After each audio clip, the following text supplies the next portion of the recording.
Hello दोस्तों, एक बार फिर से स्वागत है आपका आरंभ स्टडी पॉइंट में। आज हम पढ़ने वाले हैं क्लास 6 साइंस का यह 10वां अध्याय है आपका सजीव और निर्जीव। बहुत ही इम्पोर्टेंट है, इसके बारे में हम ऐसे जानते भी हैं, लेकिन अब हम इसका थोड़ा-सा डिटेल जानकारी प्राप्त करेंगे।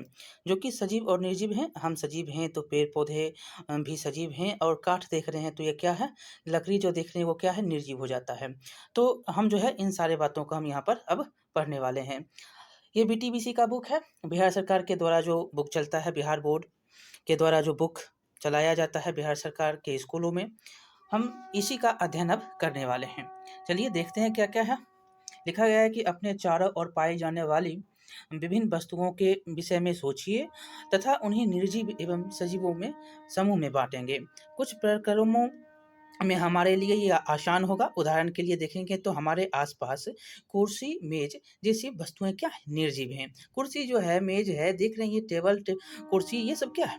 मेज़ है। आप बोतल देखते हैं वो सब क्या है? प्लास्टिक में मेज़ है। जो भी है आप देख रहे हैं वो सब सारे के सारे क्या हैं? ये सारे के सारे निर्जीव हैं। निर्जीव ना तो चल सकते हैं और ना ही बोल सकते हैं और ना ही जो है समस्याओं का जो है महसूस कर सकते हैं। क्या समस्या है, ऐसी समस्याओं का जो है महसूस कर सके, जो क्या हो, उनको लगे कि हाँ भाई ये समस्या है, इसको महसूस मतलब कोई दर्द, कोई जो है प्यार, कोई मोहब्बत, ऐसे कोई भी भय, डर ये सब जो है वो महसूस नहीं कर सकता, जो निर्जीव होता है। ये समझते हैं आप, ये तो आप जानते भी हैं कि वही यहाँ पर लिखा गया है कि निर्जीव ना तो चल सकते हैं, ना बोल सकते हैं और ना ही ऐसी समस्याओं को महसूस कर सकते हैं जिन्हें हम महसूस करते हैं। जिन्हें हम क्या करते हैं? महसूस करते हैं। आगे चलेंगे, आगे लिखा गया है कि हम जानते हैं कि कुर्सी, मेज़, पत्थर तथा सिक्का क्या है? सजीव नहीं है और विश्व के सभी मानव तथा गाय, घोड़ा, कुत्ता, बिल्ली और गिलहरी, कीट सभी जीव-जंतु क्या होते हैं? सजीव हैं। ये सभी के सभी क्या हैं? सजीव हैं। हमें कैसे पता चलता है कि कोई वस्तु सजीव है? कभी-कभी यह निर्णय जो है करना सरल नहीं होता। हम कहते हैं पौधे सजीव है, परंतु वे कुत्ते तथा कबूतर की भांति चल या उड़ नहीं सकते। दूसरी ओर एक कार या बस ले लीजिए आप, देखते हैं कि वो क्या है? चल सकती है, लेकिन वो क्या है? निर्जीव उसको हम कहते हैं। पौधे एवं जंतु के साथ वृद्धि करते हैं। क्या होते हैं? पौधे एवं जंतु समय के साथ वृद्धि करता है, लेकिन आप कार को देखें वृद्धि करते हुए नहीं करता है। परंतु कई बार ऐसा प्रतीत होता है कि ऐसा हमको कभी प्रतीत होता है कि जैसा कि आकाश में बादल अपने आकार में वृद्धि कर रहे हैं, तो क्या इसी का अर्थ यह है कि बादल सजीव हैं या नहीं हैं? आखिरकार जो हम निर्जीव तथा जो सजीवों में विभेद किस प्रकार करेंगे? क्या सजीवों में कुछ विशेष लक्षण होते हैं जो उन्हें निर्जीवों से अलग करते हैं? चलिए, अब जो है विशेष जो भी लक्षण होते हैं वो भी हम सब सब चर्चा करेंगे जो निर्जीव से अधिक होता है। जैसे कि देखिए, अभी आपने पढ़ा कि साँस लेता है, कौन लेता है साँस? भोजन कौन बनाता है? ये सब करता है सजीव। साँस लेता है निर्जीव, कुर्सी को देखे हैं साँस लेते हुए? नहीं लेता है। लेकिन एक बात आपको याद है कि जो आप मूँग का दाल या मूँग को जो छिलका लगा हो वो आप बात करेंगे हम। जो चना हो गया, ये सब जो है कैसे सजीव हैं? चलिए हम इस सब बारे में जो है इस अध्याय में चर्चा करने वाले हैं। लिखा गया है कि आप सजीवों का एक बहुत अच्छा उदाहरण हैं। हम स्वयं जो आप स्वयं जो हैं एक सजीवों का अच्छा उदाहरण हैं। आप ऐसे कौन से विशेष लक्षण हैं आप में जो आपको निर्जीव वस्तुओं से अलग करता है? मतलब आप में कौन-सा वो विशेष लक्षण है जो उससे आप अलग होते हैं? किससे? निर्जीव से। देखिए, अपने नोटबुक में ऐसे कुछ लक्षण को लिखिए और अपनी पूरी बनाई हुई जो सूची है उसको ध्यान से देखेंगे, पता लगाएँगे कि कौन-सा लक्षण जो जंतु एवं पौधों में भी पाए जाते हैं। संभवतः जो है कुछ लक्षण सभी जो है सजीव जो भी सजीव है वस्तुओं में पाया जाता है। जैसे भोजन, भोजन तो देखते हैं कि कौन बनाता है? पेड़-पौधा। भोजन आप भी बनाकर खाते हैं तो ये समान लक्षण। साँस देखिए कौन लेता है? तो पेड़-पौधा। साँस जो है आप भी लेते हैं, ये तो समान लक्षण है। ये दोनों जो है आप देखते हैं क्या? ये समान लक्षण किसके? सजीव के। लेकिन वहीं पर निर्जीव को देखेंगे तो निर्जीव करता है ये काम? नहीं करता है। ना भोजन, ना जो है वो साँस लेता है। चलिए आगे देखेंगे ये वृद्धि करता है कौन? तो सजीव। लेकिन निर्जीव वृद्धि करता है? नहीं करता है। यहाँ पर लिखा भी गया है कि क्या सभी जो हैं सजीवों को भोजन की आवश्यकता होती है? तो हाँ, एकदम होती है सजीवों की भोजन की आवश्यकता। सभी सजीवों की भोजन की आवश्यकता होती है। भोजन हमारे लिए क्या है? एक विभिन्न भोजन हमारे लिए एवं विभिन्न जंतुओं के लिए नितांत आवश्यक है। पौधे प्रकाश संश्लेषण के द्वारा अपना भोजन स्वयं बनाते हैं। क्वेश्चन बहुत बार पूछा गया है कि पौधे जो है भोजन कैसे बनाते हैं? तो प्रकाश संश्लेषण द्वारा स्वयं बनाते हैं या किसी पर निर्भर रहते हैं तो स्वयं बनाते हैं। ये आप जानते हैं। आगे है कि जंतु जंतु जो है भोजन के लिए पौधों एवं अन्य जंतुओं पर निर्भर रहता है। आप भी जो है किस पर? जंतु पर, पेड़-पौधों पर निर्भर रहते हैं। तो जंतु जो है पौधा पर निर्भर रहेगा और जंतु अन्य जंतु पर, जैसे शेर हो गया, अन्य जंतु पर निर्भर रहेगा। पौधा जो खा रहा है कौन? तो हिरन खा रहा है। देखेंगे हिरन जो है उन पौधों, पेड़-पौधों पर निर्भर रहता है, जो उसको खाएगा। देखिए पौधों जो यहाँ पर भोजन से पौधों और जानवरों के विभिन्न अंगों की वृद्धि होती है। क्या होता है? भोजन से पौधों और जानवर की जो विभिन्न अंग हैं, उससे उसकी वृद्धि, पौधा देखिए खाना बना रहा है, खा रहा है और तो वो बढ़ रहा है। जानवर को देखिए खा रहा है, जो है किसी पौधे को खा रहा है या अन्न खा रहा है, कुछ भी खा रहा है तो देखेंगे उसमें वृद्धि हो रहा है, उसके अंगों में वृद्धि हो रही है। जो 1 साल का बच्चा और जो यहाँ पर वो उदाहरण दिया, हम चलिए उसी को पहले बता देते हैं। हम ऐसे बता रहे थे कि जैसे देखिए 6 महीना बच्चा है, 1 महीना बच्चा है, उसके बाद 1 साल देखिए, 2 साल देखिए, उसके 10 साल बाद देखिए, उसके 20 साल बाद देखिए, क्या? तो वो बच्चा जो अभी बेड पर था, आपको बेड पे वो 10 साल बाद मिलेगा? नहीं मिलेगा। क्यों नहीं मिलेगा? क्योंकि वृद्धि हुआ भाई, वृद्धि हुआ है और ये सजीव है। तो देखिए क्या सभी जो है जीवों में वृद्धि परिलक्षित होती है? क्या 5 साल पुराना टी-शर्ट आपको होता है? ठीक-ठाक आपको हो जाता है? नहीं होता है। आपको अभी भी ठीक आता है? नहीं आता है। इसे आप अब जो है नहीं पहन सकते। ऐसा क्यों नहीं? ऐसा जो है, क्या ऐसा नहीं है? इस वर्षों में आप लंबे हो गए हैं। एकदम सही बात है, लंबे हो गए हैं। आपको जो है इसका आभास नहीं है, लेकिन आपको आभास नहीं होता है कि आप लंबे हो रहे हैं। लेकिन धीरे-धीरे जब देखते हैं कि आपका कपड़ा जो है, जो हम 1 साल में पहन रहे थे, वो 3 साल में हमको नहीं हो रहा है। तो क्या आप में तो वृद्धि हो रही है, लेकिन आप जो है हर समय वृद्धि कर रहे हैं, यही लिखा गया है और कुछ वर्ष बाद जो है आप वयस्क हो जाते हैं। ये चित्र समझ सकते हैं कि 0 से 1 साल है, बच्चा सोया हुआ है। 1 से 2 साल में बच्चा जो है घुरुकना शुरू कर देता है, जो है चलना शुरू कर देता है और 3 से 4 साल तो देख रहे हैं खेल-कूद, मस्ती। 14 से 15 साल में युवावस्था में पहुँच जाता है, वयस्क हो जाता है, 20 से 21 साल में किशोरावस्था में पहुँच गया है। ये सब जो हैं अवस्थाएँ 1 से लेकर 21 तक के मनुष्य के वृद्धि की अवस्थाओं को यहाँ पर दर्शाया गया है। आगे चलेंगे, जंतुओं के बच्चे भी वृद्धि कर वयस्क हो जाते हैं। आप चूजा को देख लीजिए, यहाँ पर दिया भी गया है उदाहरण के अंडा से चूजा बनता है, चूजा से फिर जो है मुर्गी बन जाता है या मुर्गा बन जाता है। ये जो है क्या होते हैं? ये भी वृद्धि करते हैं। जैसे कुत्ते के पिल्ले को देखिए, वो वयस्क बन जाता है, पिल्ला जो है वयस्क बन जाता है और अंडे के चूजे जब निकलते हैं तो मुर्गी का बच्चा या चूजा से वृद्धि करता है और वह मुर्गी या मुर्गा बन जाता है। ये विकसित हो जाता है। तो क्या है? ये वृद्धि हो रहा है। ये क्या हो रहा है? वृद्धि हो रहा है। ये चित्र देख सकते हैं ना? अंडा से चूजा या मुर्गी या मुर्गा। ये जो है मुर्गा-मुर्गी जो है बन जाता है, छोटी मुर्गी और तब ये बड़ी मुर्गी। आगे देखेंगे पौधे भी वृद्धि करता है, सही बात है, पौधे भी वृद्धि करता है। अंकुरन जो है, आप एक बीज को पानी में रखकर मिट्टी में रखकर उसमें पानी देते जाइए तो देखिए वो बढ़ता है ना, नीचे गया कौन? जड़, ऊपर गया कौन? तना। तो ये जो है क्या? तो वृद्धि थी, हो रहा है ना, अंकुरन हुआ तो वृद्धि हुआ। चलिए देखते हैं क्या है, पौधे भी वृद्धि करते हैं। अपने चारों ओर पाए जाने वाले विभिन्न प्रकार के पौधों का अवलोकन कीजिए।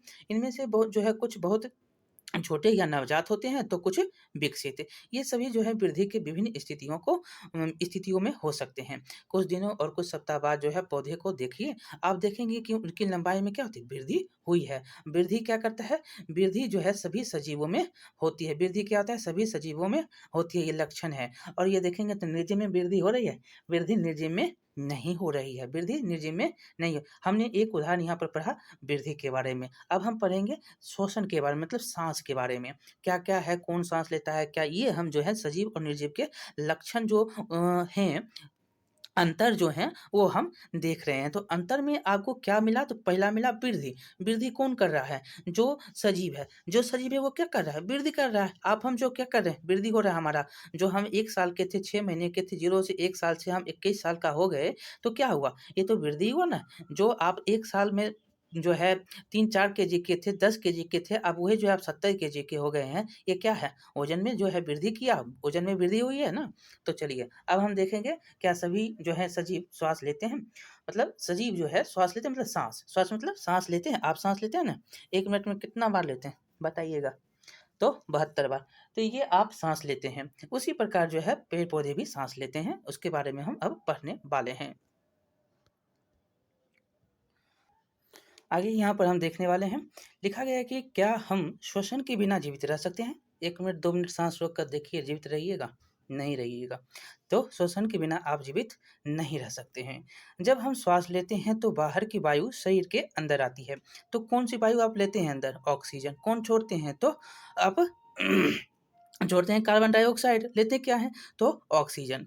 जब आप जो है श्वास छोड़ते हैं तो शरीर के अंदर की वायु बाहर निकल जाती है और श्वास लेना श्वसन क्रिया का एक हिस्सा। क्या है? श्वास लेना श्वसन क्रिया का हिस्सा है। मतलब जो आप लेते हैं, छोड़ते हैं, यही क्या है? श्वसन क्रिया है। श्वसन में अंदर ली गई वायु ऑक्सीजन की मात्रा का उपयोग करते हैं और इस क्रिया में कार्बन डाइऑक्साइड के साथ जो है अवशेष वायु को हम श्वास के द्वारा बाहर निकाल देते हैं। जो भी यहाँ पर कार्बन डाइऑक्साइड के द्वारा जो है जो भी श्वास है वो बाहर निकलता है, अवशेष जो होता है। और जो यहाँ पर याद रखना है कि ऑक्सीजन हम लेते हैं। ये तो आप जानते हैं कि ऑक्सीजन किससे? तो पेड़-पौधे से। पेड़-पौधे क्या लेता है? पेड़-पौधे जो है कार्बन डाइऑक्साइड लेता है, छोड़ता क्या है? ऑक्सीजन छोड़ता है। और जो है इसका जीवन जो है भोजन जो बनाता है वो सूर्य के प्रकाश से बनाता है। लेकिन जो साँस जो है लेने की क्रिया जो है रात-दिन होती रहती है। ये तो आप जानते भी हैं। चलिए देखते हैं आगे। आगे लिखा गया है कि गाय, भैंस, कुत्ता तथा बिल्ली जैसे कुछ जंतुओं में श्वसन क्रिया मनुष्य की तरह होती है। इनमें से किसी भी जंतु का विश्राम की अवस्था में अवलोकन कर सकते हैं कि उसमें पेट की गति जो है ना, उसको ध्यान दीजिए, मंद और गति। मंद भी होता है और तेज भी होता है। मंद, तेज। मंद गति से जो है उनके श्वास जो है लेने की और छोड़ने की क्रियाएं चलती रहती है। आप देख सकते हैं क्रिया दर्शाती है। यहाँ पर लिखा भी गया है कि श्वसन जो है सभी सजीवों के लिए आवश्यक है।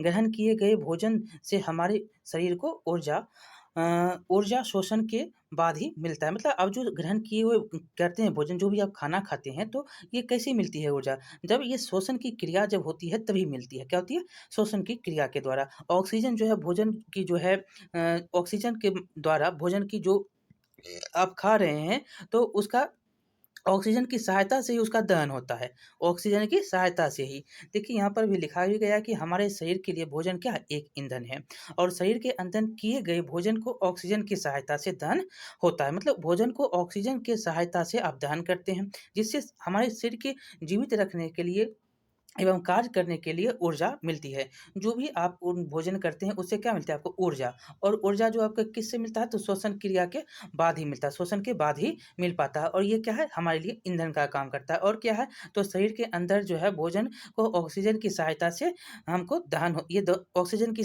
सहायता से ये दहन होता है और जिससे क्या होता है? हमारे शरीर को जीवित रखने के लिए एवं कार्य करने के लिए ऊर्जा यहाँ से हमको मिलती है। आगे चलेंगे। आपसे पूछा भी जाता है कि कौन करता है, जो दहन का क्रिया कौन करता है? तो ऑक्सीजन करता है। आगे है कि कुछ जंतुओं में श्वसन का तरीका भिन्न-भिन्न होता है। उदाहरण के लिए केंचुआ को देख लीजिए। केंचुआ का जो श्वसन होता है वो त्वचा द्वारा होता है। किससे? त्वचा द्वारा वो साँस लेते हैं। ये क्वेश्चन जो है बहुत बार पूछा गया है, ये आप भूलिएगा नहीं। ये केंचुआ क्या होता है? केंचुआ का श्वसन त्वचा के द्वारा होता है। मछली को देखिए, मछली कैसे साँस लेती है? मछली जो है गलफर से साँस लेती है, गलफरे से साँस लेती है, जिनकी सहायता से जल में जो घुला हुआ वायु होता है, ऑक्सीजन अवशोषित करती है और जल में घुली हुई वायु से ऑक्सीजन अवशोषित करती है। जल में घुला रहता है और ये याद रखना है। और केंचुआ क्या करता है? त्वचा से साँस लेता है। आगे है कि क्या पौधे भी श्वसन करते हैं? तो एकदम करते हैं पौधे श्वसन। पौधों की श्वसन क्रिया में गैसों का विनिमय मुख्यतः जो है उनकी पत्तियों द्वारा, किसके द्वारा होता है? पत्ती के रंध्र जो होता है, वाष्पोत्सर्जन जो आप देखते हैं, ऐसे आप इसको पत्ती बना लेंगे, तो ये जो छोटा-छोटा रंध्र होता है, इसी से वाष्पोत्सर्जन होता है। जो जल यहाँ वाष्पित तो होता है, यहाँ पर ऊपर जाता है जल इसी के द्वारा। तो ये जो है किसके द्वारा होता है? तो मुख्यतः जो है ये क्रिया जो श्वसन का क्रिया जो है पत्ती के द्वारा होता है। पत्तियों में जो है सूक्ष्म रंध्रों द्वारा वायु को अंदर लेती है तथा ऑक्सीजन का उपयोग करती है। क्या करती है? सूक्ष्म रंध्र होता है, आपको हम रंध्र बता दिए।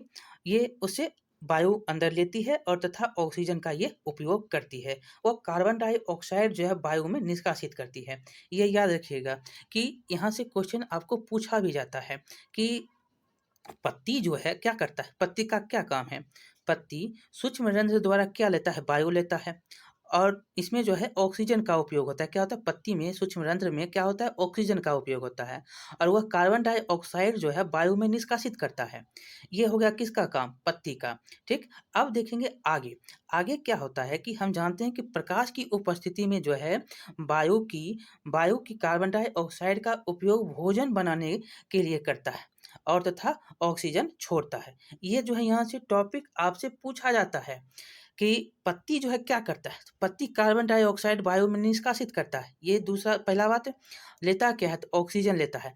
एक बात अब यहाँ आप समझिए कि जो पौधा है वो सूर्य की उपस्थिति में, प्रकाश की उपस्थिति में कार्बन डाइऑक्साइड लेता है और ऑक्सीजन छोड़ता है। किसके उपस्थिति में, सूर्य की उपस्थिति में। किसके, तो सूर्य की उपस्थिति में कार्बन डाइऑक्साइड का उपयोग जो है भोजन बनाने के लिए वो करता है। ठीक, भोजन बनाने के लिए किसका उपयोग, कार्बन डाइऑक्साइड का उपयोग करता है और यह जो है क्या छोड़ता है, तो ऑक्सीजन छोड़ता है। बस इतना ही पॉइंट आपको याद रखना है। जब पत्ते का बात आए कि भोजन बनाने वाली बात ना आए, जब जो है पत्तों की सूक्ष्म वायु द्वारा जो है रंध्र द्वारा जो क्या लिया जाता है, तो ऑक्सीजन का, और छोड़ता क्या है, कार्बन डाइऑक्साइड। और जब बोल दे कि बताइए कि भोजन कैसे बनाता है, तो बताइएगा कार्बन डाइऑक्साइड का उपयोग करता है और छोड़ता क्या है, तो ऑक्सीजन। आप जो उपयोग करते हैं तो वही ऑक्सीजन का उपयोग करते हैं जो पत्ता जो है भोजन बनाने के लिए जो प्रकाश की उपस्थिति में ये पौधे करते हैं। ये याद रखिएगा, यहाँ से क्वेश्चन पूछे गए हैं।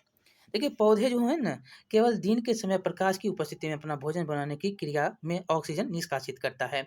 ये याद रखेंगे, यहाँ से क्वेश्चन बार बार पूछा जाता है। क्या होता है, तो पौधे दिन के समय प्रकाश की उपस्थिति में ही भोजन बनाने की प्रक्रिया में ऑक्सीजन निष्कासित करता है। समझ गए, आप लेते हैं ना ऑक्सीजन, आप जो ऑक्सीजन ले रहे हैं, कब ले रहे हैं, दिन में ले रहे हैं। तो आपको कभी कभी आपको पता है कि वो बुजुर्ग लोग कहते हैं कि रात के समय पेड़ पौधे के नीचे आप नहीं सोइए। क्यों, तो ये कार्बन डाइऑक्साइड निष्कासित करता है रात के समय में। क्यों, तो रात के समय तो वो भोजन बना नहीं रहा है। जब उसको प्रकाश रहेगा तभी तो वो भोजन बनाएगा। अगर वो भोजन नहीं बनाएगा तो क्या छोड़ेगा, तो वो कार्बन डाइऑक्साइड छोड़ता है। लेता क्या है, तो ऑक्सीजन लेता है। और जब ये भोजन बनाता है तो क्या लेता है, कार्बन डाइऑक्साइड लेता है। छोड़ता क्या है, प्रकाश की उपस्थिति में ये भोजन बनाता है और छोड़ता है ऑक्सीजन। तो ये जो है बात आपको याद रखनी है। और यहाँ पर पौधे जो हैं दिन में केवल भोजन बनाता है और प्रकाश की उपस्थिति में ही भोजन बनाने की प्रक्रिया में वो ऑक्सीजन निष्कासित करता है। ये पॉइंट हम जो है समझाने की आपको हर संभव कोशिश की। अब आप यहाँ से भूलिएगा नहीं, क्वेश्चन पूछता है, ये पॉइंट पूछेगा आपसे। आगे चलिए, देखिए जबकि श्वसन की क्रिया जो होती है ना, वो दिन रात होती रहती है। दोनों समय जो है निरंतर चलते रहता है। भोजन बनाने की प्रक्रिया में निष्कासित ऑक्सीजन की मात्रा पौधे द्वारा शोषण में उपयोग की गई ऑक्सीजन की अपेक्षा क्या होती है, बहुत अधिक होती है। जो यहाँ पर समझेंगे कि भोजन बनाने की प्रक्रिया में जो है निष्कासित ऑक्सीजन की मात्रा जो होती है, तो ऑक्सीजन की जो मात्रा है पौधे द्वारा शोषण जो ले रहा है तो उसके उपयोग से ज़्यादा ऑक्सीजन होता है, तो वो क्या करता है, वो छोड़ देता है। मतलब जितना चाहिए उतना उसको मिल जाता है, उससे ज़्यादा उसको मिल जाता है, तो क्या करता है, वो छोड़ देता है। मतलब वो अधिक हो जाती है तो उसको निष्कासित कर देता है। जो मानव उसका उपयोग करता है, क्या करता है, जो मानव और जंतु उसके लिए काफ़ी लाभ के लिए वो लाभदायक होता है। जो बचा वो तुम ले लो, मतलब जो हमसे बचा वो तुम ले लो। दिन के समय में ये याद रखिए, भोजन बनाने की प्रक्रिया के समय में ऑक्सीजन निष्कासित करता है। कौन, तो पेड़ पौधा। जो पौधा जो है शोषण के उपयोग में की गई ऑक्सीजन की अपेक्षा जो है बहुत अधिक हो जाता है, तो वो निष्कासित कर देता है। और इसकी जो है लाभदायक किसके लिए है, तो मानव और जंतु के लिए। क्या निर्जीव श्वास लेते हैं, नहीं लेते हैं। आपको लगता है लेते हैं, बताइए लेते हैं। कुर्सी पर बैठे हुए हैं, ले रहा है श्वास, नहीं लेता। चलिए आगे हम चलेंगे। क्या सजीव उद्दीपन की प्रति अनुक्रिया करते हैं, मतलब उद्दीपन के प्रति अनुक्रिया, मतलब किसी को देखकर अनुक्रिया करना। कोई जैसे रोटी दे दिए, अब जो है अब उसको एक घंटी बजाइए। हम सीटेट में पढ़े होंगे, आप भी पढ़े हैं सीटेट के जो चैप्टर हैं उसमें आपको मनोविज्ञान, मतलब कि जो आप बनाते हैं उसमें आपको पता है कि कुत्ता घंटी बजता है, आता है। जब घंटी खाना मिल रहा है, जब खाना नहीं भी मिल रहा है तो घंटी बजाया तो वो आ गया। चलिए ये सब ज्ञान इंद्रियों की क्रियाएँ इसी कारण होता है। चलिए इसके बारे में हम पढ़ते भी हैं, क्या है। लिखा गया है कि यहाँ पर जब आप नंगे पैर टहल रहे होते हैं, तो आपका पैर क्या होता है, अचानक ही काँटे अथवा नुकीली वस्तु पर पड़ता है तो क्या होता है, वह अनुक्रिया करता है। वह क्या करता है, अनुक्रिया करेगा। काँटे अथवा नुकीली वस्तु पर पड़ जाए तो आप किस प्रकार अनुक्रिया करेंगे? तो क्या होगा, झट से हटेंगे, वहाँ से आप हटेंगे। तो आप जो है अपने प्रिय व्यंजन को देखते हैं तो क्या करते हैं, सोचने लगते हैं, विचारने लगते हैं, जी में पानी आने लगता है, ये सब जो है होता है। अथवा जो है उस के विषय में क्या सोचते हैं, क्या अनुभव करते हैं। आप अंधेरे स्थान से अचानक तेज़ धूप में आते हैं तो क्या होता है, आपकी आँखें क्या होती है, स्वतः बंद हो जाती है। लेकिन कुछ देर बाद जो है आप अभ्यस्त हो जाते हैं और प्रकाश में फिर से चलने लगते हैं। मतलब यही है, कुछ जो है क्षण बाद जो है ये कुछ क्षण के लिए बंद हो जाती है, जब तक कि वे तेज प्रकाश के लिए अभ्यस्त नहीं हो जाती। आपकी प्रिय व्यंजन, तेज प्रकाश का एवं काँटा, यदि जो है ये सभी जो है यादि जो है ये बाह्य वातावरण में होने वाले परिवर्तन है। क्या है? ये बाह्य वातावरण में हो रहे हैं परिवर्तन, आपको यहाँ पर बताए गए। जिसके जो हैं जिसके प्रति ज्ञानेंद्रियाँ अनुक्रिया करती है। क्या है? काँटा, पैर पड़ा, ज्ञानेंद्रिय क्या करेगा? पैर को हटा देगा। कोई मिठाई चीज़ दिखा, क्या करेगा? जीभ से पानी आने लगेगा। अब क्या है? ये दिमाग, ज्ञानेंद्रियाँ हैं। आपको दूसरा चीज़, धूप में धूप में चले गए अंधेरे से, क्या होगा? आँख चुंधराएगा। क्या होगा? फिर जब तक अभ्यस्त नहीं होंगे, कुछ क्षण के लिए अभ्यस्त होंगे तो पुनः चलने लगेंगे। तो ये सब जो है अनुक्रियाएँ होती हैं। प्रति जो है जिसके अब जो ये वातावरण में जो होने वाले परिवर्तन हैं, जिसके कारण जो है ज्ञानेंद्रियाँ अनुक्रिया करती है। जो भी आप सोच रहे हैं, विचार रहे हैं, क्या है? ज्ञानेंद्रियाँ हैं। चलिए आगे देखेंगे, क्या दूसरे जंतुओं से भी उद्दीपन के प्रति अनुक्रिया होती है? तो एकदम होती है। उद्दीपन मतलब क्या हो जाएगा? उद्दीपन जो आप का है, ये रोटी हो गया। अब आप अनुक्रिया, घंटी बजा आइए, ये क्या हुआ? अनुक्रिया कर लिया आप। यही है कि उद्दीपन के प्रति अनुक्रिया का होती है। तो खाना देते समय जंतु मतलब पशु के व्यवहार को देखेंगे। क्या वे भोजन देखते ही अचानक अधिक सजग नहीं हो जाते? जब आप चिड़िया की ओर कदम बढ़ाते हैं तो क्या वह क्या करती है? जब जंगल में जो है जंगली जानवरों पर तीव्र प्रकाश पड़ती है तो क्या होते हैं? वो भाग खड़े नहीं होते हैं। जब आप देखेंगे रसोई घर में बल्ब जला दें तो आपको कॉकरोच अचानक जो है छिपने का स्थान नहीं ढूँढने लगता है। ये सब जो है बात अनुक्रियाएँ आपका हो रहा है, उद्दीपन के प्रति अनुक्रिया हो रहा है। तो यही सारे उदाहरण जो हैं उद्दीपन के प्रति अनुक्रिया का उदाहरण है। मतलब उद्दीपन मतलब क्या हुआ? जो आप भोजन दिए, ये उद्दीपन हो गया। आप जो अनुक्रिया कर रहे हैं मतलब अनुक्रिया मतलब आपका जैसा व्यवहार हुआ, अनुक्रिया हो गया। आप देखेंगे जब टॉर्च मार रहे हैं, ये उद्दीपन हुआ। व्यवहार कर रहा है तो कॉकरोच क्या भाग रहा है, ये अनुक्रिया हो गया। ये जो है चिड़िया देखिए, आप उसकी तरफ जा रहे हैं, आप उसकी तरफ जा रहे हैं मतलब आपका जाना क्या हो गया? जो है उद्दीपन हो गया। वो अब वहाँ से भागेगा, ये क्या हो गया? अनुक्रिया हो गया। ये सब बात आप पहले भी जानते हैं, लेकिन हमने यहाँ पर थोड़ा और डिटेल से बताया। चलिए आगे चलेंगे हम। देखिए, क्या पौधे भी जो है उद्दीपन के प्रति अनुक्रिया करते हैं? एकदम करते हैं। कुछ पौधे जो हैं जैसे उद्दीपन के प्रति अनुक्रिया, सूर्य के प्रकाश क्या है? उद्दीपन है। अब जब उसके तरफ हम जाएँगे तो ये अनुक्रिया हो गया। उद्दीपन के प्रति अनुक्रिया हो गया। आप ऐसे समझिए। देखिए कुछ पौधे जो हैं प्रकाश के जो है, कुछ पौधों के पुष्प केवल रात्रि के समय ही खिलते हैं और कुछ पौधे में पुष्प जो है सूर्यास्त के बाद खिल बंद हो जाता है, मतलब सूर्यास्त के बाद बंद हो जाता है। कुछ पौधों के पुष्प सूर्यास्त के बाद बंद। देखिए छुई-मुई को छुइए, क्या होगा? वो सिकुड़ जाएगा, अचानक जो है वो सिकुड़ जाता है। पत्ती उसकी क्या होती है? छूने पर सिकुड़ जाती है। मतलब छूने मतलब आपका क्या हुआ? उद्दीपन हुआ, सिकुड़ा, उसका वो अनुक्रिया हो गया।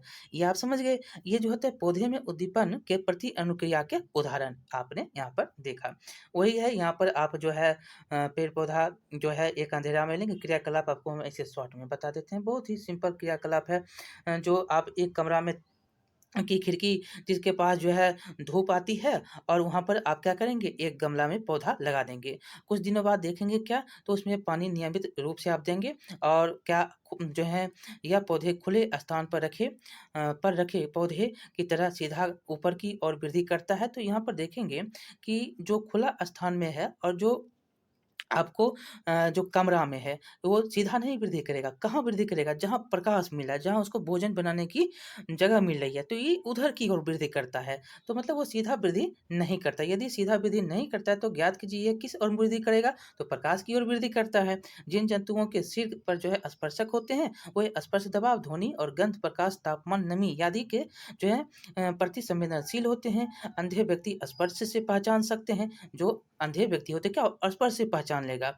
आपके विचार में ये सारे जो उद्दीपन के प्रति क्या है? अनुक्रिया है। और यहाँ पर याद रखना है, जिन जंतुओं के जो सिर पर स्पर्शक होते हैं, वो स्पर्श दबाव जो कि थोड़ा-सा भी उसका दबाव होगा वो पहचान लेगा, ध्वनि से भी पहचानेगा, गंध से भी, प्रकाश, तापमान, नमी इत्यादि जो भी होते हैं ना उसके प्रति संवेदनशील होता है। वो तुरंत पहचान लेगा कि अंधे व्यक्ति भी जो है स्पर्श से पहचान लेगा कि ये 10 टकिया है, ये 20 टकिया है।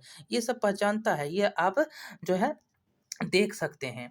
पौधे के प्रति जो है पौधे जो है क्या कर रहा है? प्रकाश के प्रति अनुक्रिया कर रहा है ना? प्रकाश पौधे की प्रकाश के प्रति अनुक्रिया हो रहा है, प्रकाश की ओर देख रहा है, उद्दीपन आपका हो गया। कौन प्रकाश अनुक्रिया कर रहा है? प्रकाश की ओर।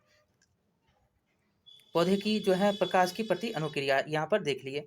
आगे हम देखेंगे सजीवों में उत्सर्जन। उत्सर्जन मतलब कि जो भी चीज़ आप शरीर से निकाल देते हैं, जो दूषित पदार्थ होता है वो आप मल-मूत्र द्वारा उसको शरीर से निकालते हैं, ये क्या कहलाता है? उत्सर्जन कहलाता है।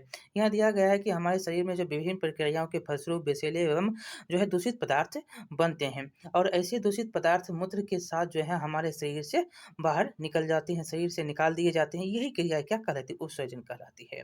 इसी प्रकार पेड़-पौधे भी जो है उत्सर्जन करता है। कैसे करता है? जब आप उसकी छाल को देखेंगे तो फटा हुआ छाल दिखेगा। तो जो यही जो है पेड़ों में अपशिष्ट पदार्थ जो है वो छाल के नीचे जमा होता है। जो छाल फटने के साथ क्या होता है वो निकल जाता है और पेड़ जो है पेड़ से पत्ती जब सूखी पत्ती गिरती है ना, वो भी अपशिष्ट पदार्थ का निष्कासन करता है और यही जो है वो भी अवशिष्ट पदार्थों का निष्कासन इससे भी जो पत्ती टूटते कर निकलती है, टूट कर जो नीचे गिरती है वो भी वही है निष्कासन ही जो उत्सर्जन का हो रहा है।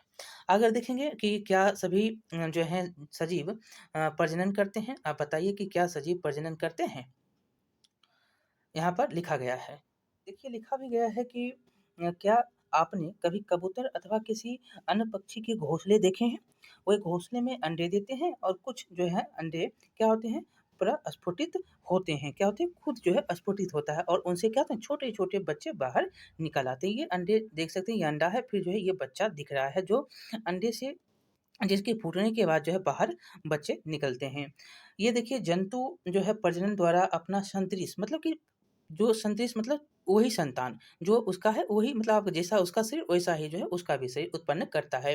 मतलब संतरिस संतान उत्पन्न करते हैं। विभिन्न जंतुओं में जो है प्रजनन का ढंग क्या होता है? अलग-अलग होता है। कुछ जंतु अंडे देते हैं जिसमें जो है शिशु निकलता है, जिनसे शिशु निकलता है। कुछ जंतु जो है शिशु को ही जन्म देता है। ये सारे के सारे देख रहे हैं, ये सारे के सारे शिशु को जन्म दे रहे हैं। अंडे देने वाले आपको ऊपर में पंछी हैं, तो नीचे में आपको हमने बताया भी कि जिसके कान होते हैं वो जो है बच्चे देते हैं, जिसके कान आपको बाहर नहीं दिखाई देते हैं वो जो है अंडे देते हैं। जिसके कान बाहर दिखाई देते हैं वो क्या बच्चे देते हैं, जिसके कान नहीं दिखाई देते हैं बाहर वो अंडे देते हैं। ये हम ईवीएस की क्लास में आपको बताया भी। तो कुछ जो हैं एक से ज़्यादा भी बच्चे देते हैं और कुछ जो है एक ही बच्चे देते हैं। जैसे कि गाय हो गया देखिए एक ही बच्चे, मादा देखिए जो कि आपका मादा में मतलब मानव का जो है माँ होती है जो वो कौन न तो ये औरत जो होती है वो क्या तो एक ही देती हैं बच्चे, एक या और कुत्ते या जो होते हैं कुत्ते के पिल्ले जो होते हैं वो 3 से 4 होते हैं। बिल्ली देखिएगा तो इसमें भी 3 से 4 5 होता है। ये जो है इसके अंतर आपको देखने को मिलते हैं। ये सब जो हैं आप पता आपको ये सब बारे में जो है ये पहले से ही पता है, लेकिन आपको यहाँ पर हमने बताया कि जो इन सब के जो हैं बच्चे जो हैं अलग-अलग होते हैं या आपके जो है अलग-अलग नहीं बल्कि जो है एक से ज़्यादा होते हैं। ये याद रखेंगे। पौधे भी जो हैं प्रजनन करते हैं, जंतुओं की तरह जो है पौधे भी प्रजनन करते हैं। उसके भी तरीके जो हैं भिन्न-भिन्न होते हैं। आप जो है पौधे को कैसे देखेंगे तो बहुत से पौधे बीजों द्वारा प्रजनन करता है और पौधे जो हैं बीज उत्पादित करते हैं। आप जानते हैं ना, एक बीज को रख दीजिए धरती में, पानी से सींचिए और वह जो है नन्हा अंकुरित पौधा जो है पुनः आपको दिखाई देगा। जो अंकुरन है, यहाँ से अंकुरन से जो है एक पौधा जो है बनता हुआ आपको जो है दिख रहा है। एक अंकुरन से पौधा का निर्माण होता हुआ ये देख सकते हैं।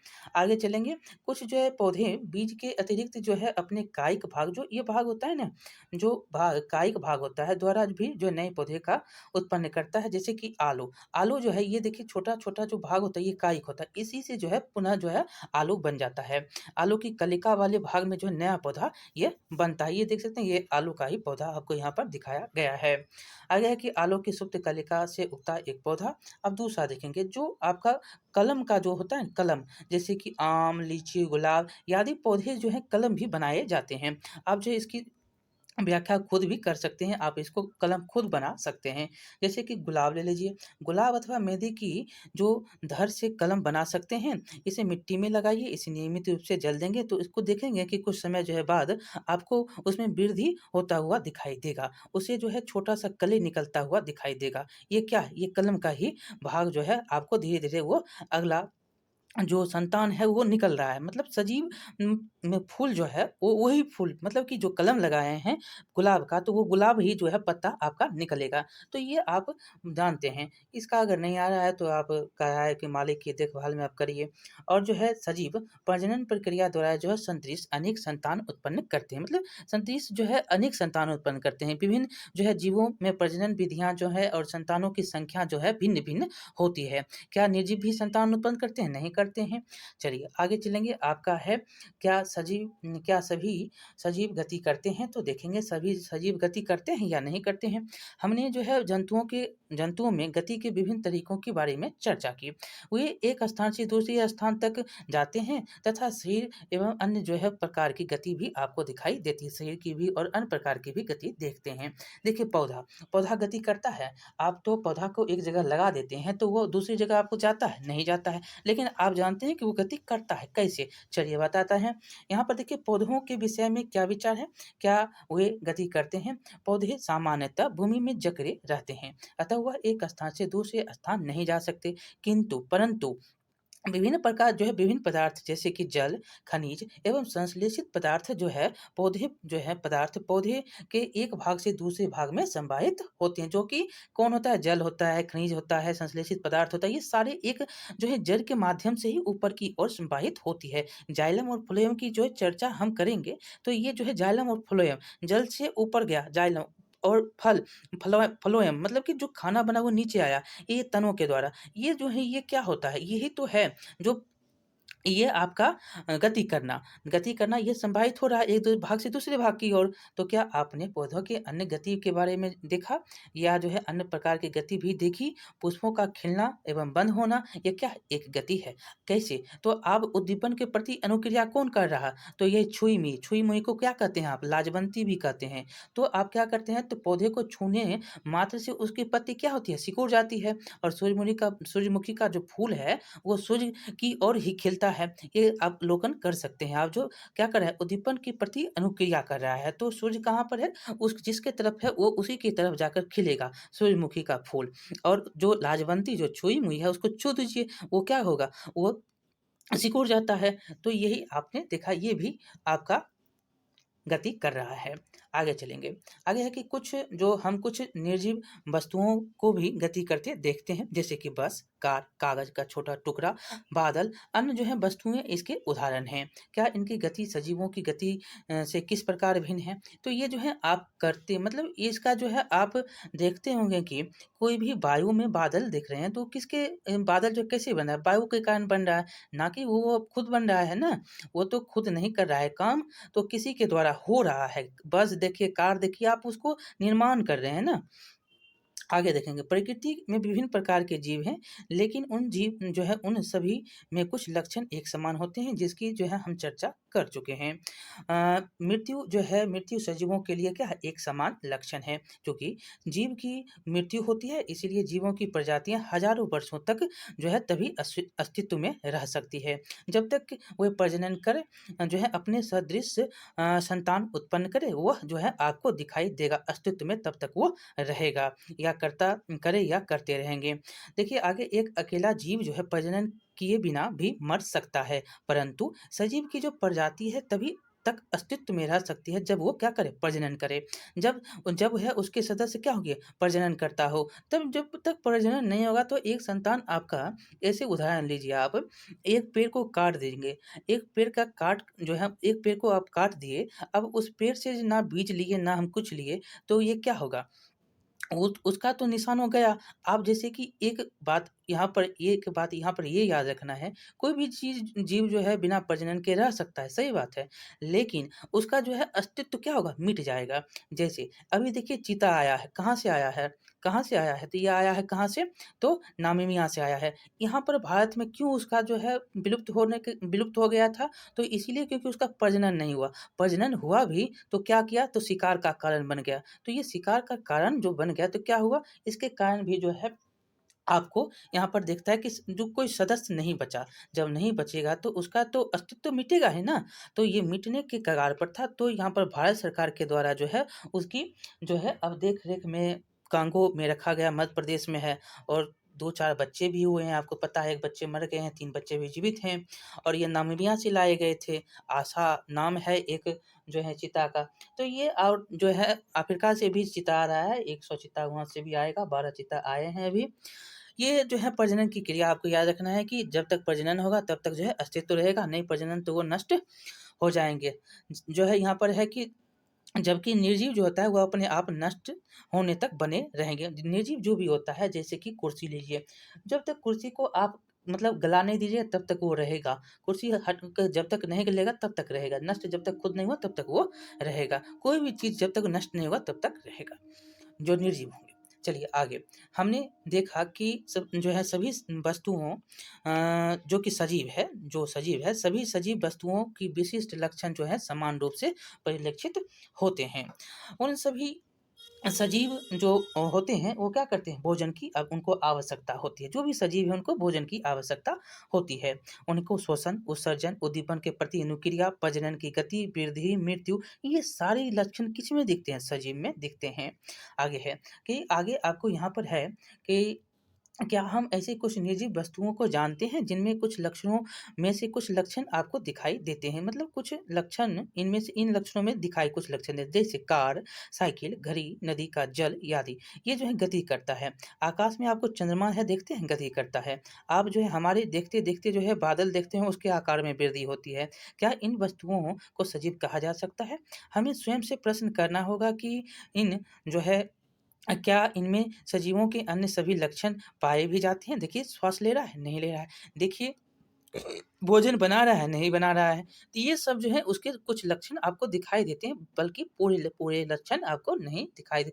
उत्सर्जन नहीं होता है, उद्दीपन नहीं होता है, श्वसन नहीं होता है, प्रजनन नहीं होता है, वृद्धि तो हो रही है, मृत्यु नहीं होता है। ये सब जो है आप याद रखिएगा। और सजीव और निर्जीव में अंतर के बारे में। देखिए सामान्यतः सजीवों में वे सभी लक्षण पाए जाते हैं जिनकी हमने चर्चा की, परंतु निर्जीव में जो है वे सभी लक्षण जो है एक साथ परिलक्षित नहीं होते हैं, सभी एक साथ नहीं होता है। आगे है कि क्या यह सर्वदा सत्य है, क्या हमें सभी सजीवों के वे लक्षण जिनकी हमने चर्चा की जो है निश्चित रूप से परिलक्षित होते हैं? हमें निर्जीवों में वे सभी जो है लक्षण कभी भी एक साथ दिखाई नहीं देते। उनमें जो है कुछ मात्र लक्षण आपको परिलक्षित, कुछ मात्र लक्षण जैसे गति कर रहा है तो ये लक्षण आप देखते हैं। आगे है कि इस जो है विषय को जो है और अच्छी प्रकार से समझने के लिए आइए किसी बीज के विषय में विचार करें, कुछ विशिष्ट उदाहरण देखेंगे। उदाहरण आप क्या है, तो मूंग के बीज के बारे में आप देखिए, क्या यह जीवित है? यह दुकान अथवा भंडार में महीनों रखा जाता है तथा इनमें जो है वृद्धि नहीं हो रही है, अथवा जीवित के कुछ लक्षण आपको दिखाई नहीं देते, परंतु जब आप इन्हीं बीजों को मिट्टी में बोकर जल में सींचते हैं तो क्या, तो पौधा निकल आता है। क्या महीनों तक दुकान में रखे बीज को भोजन की आवश्यकता थी अथवा उसमें उत्सर्जन, वृद्धि एवं प्रजनन हुआ था, तो ये सारे नहीं हुए थे। सभी क्रियाएँ आपको नहीं मिलती हैं, लेकिन बीज साँस ले रहा था, बीज जो है साँस ले रहा था। आप जब गर्म मुट्ठी देखेंगे देंगे तो वो गर्म मुट्ठी आपको दिखाई मतलब आपका मुट्ठी जो है गर्म हो जाएगा, बीज देखेंगे तो गर्म होता है। वही है कि हमने देखा कि ऐसे कुछ ऐसे उदाहरण हैं, जब हम सरलता से नहीं कह सकते हैं कि उसमें सजीवों के लक्षण परिलक्षित होते हैं, जिससे हमें ये जीवित जिसके उनको हम जीवित कह सकें और इसे ही जो है सुषुप्तावस्था कहते हैं। इसको क्या कहते हैं? सुषुप्तावस्था कहा जाता है। मतलब आपको वो सारे परिलक्षित जो है लक्षण नहीं दिखाई देंगे, लेकिन इन्हें जो जीवित कहा जाता है, इसीलिए इसको जो है सुषुप्ता व्यवस्था जो अवस्था कहा जाता है, सुषुप्तावस्था कहा जाता है कहते हैं। फिर देखिए जीवन क्या है? तो जीवन ये है कि मक्के या गेहूँ जो है कि बोरी को आप देखिए हाथ डालकर उसमें, तो गर्मी का अनुभव होगा। तो मक्के और बोरी में जो मक्के की बोरी में जो ऊष्मा उत्पन्न हो रहा है ना, यह जो है ऊष्मा बीजों के शोषण का कारण होता है, शोषण के कारण ऊष्मा होते हैं। हमने देखा कि बीजों में शोषण की क्रिया क्या हो रही है, उसमें भी चलती रहती है जब अन्य जैव प्रतिक्रियाएँ जो प्रक्रियाएँ जो है सामान्य रूप से नहीं चलती है, नहीं घटती है, नहीं सक्रिय रहती है, ये याद रखेंगे। देखिए सब संभवतः हमारे प्रश्न जो है आखिर जीवन क्या है? तो इसका उत्तर देना सरल नहीं होगा, परंतु अपने चारों ओर पाए जाने वाले जीवों की विविधता को देखकर अनायास ही मुँह से निकल आते हैं कि जीवन सुंदर है। ये आपने पढ़ा यहाँ पर सजीव लिविंग है, उत्सर्जन है, वृद्धि है, ग्रोथ है, प्रजनन है, श्वसन है और उद्दीपन है। ये सारे शब्द जो आपने ऊपर पढ़े। देखिए पौधे एक जंतु दो पौधे एवं जंतु दोनों सजीव हैं।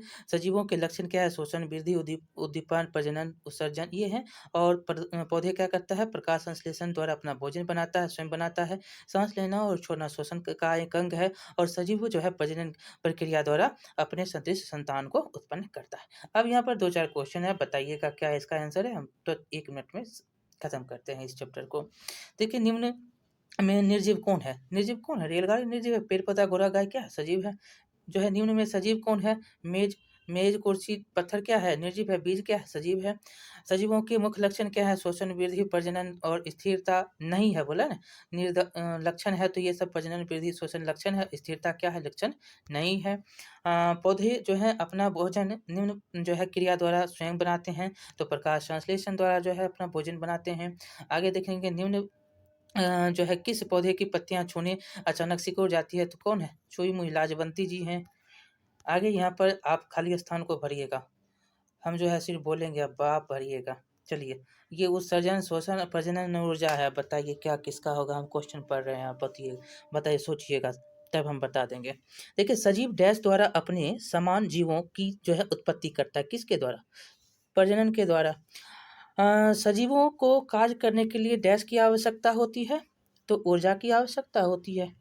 और है कि सजीवों को ऊर्जा उत्पन्न करने के लिए जो है भोजन तथा डैश की आवश्यकता होती है, तो किसकी आवश्यकता होती है? भोजन के साथ-साथ किसकी आवश्यकता? सजीवों को कार्य करने के लिए किसकी आवश्यकता और जो है सजीवों को ऊर्जा उत्पन्न होने के लिए भोजन तथा डैश की आवश्यकता, शोषण की आवश्यकता। इसमें क्या? शोषण की आवश्यकता। तीसरा में शोषण की आवश्यकता और सजीवों को कार्य करने के लिए क्या? ऊर्जा की आवश्यकता और विषैले और दूषित पदार्थों को हम निकालेंगे शरीर से किससे?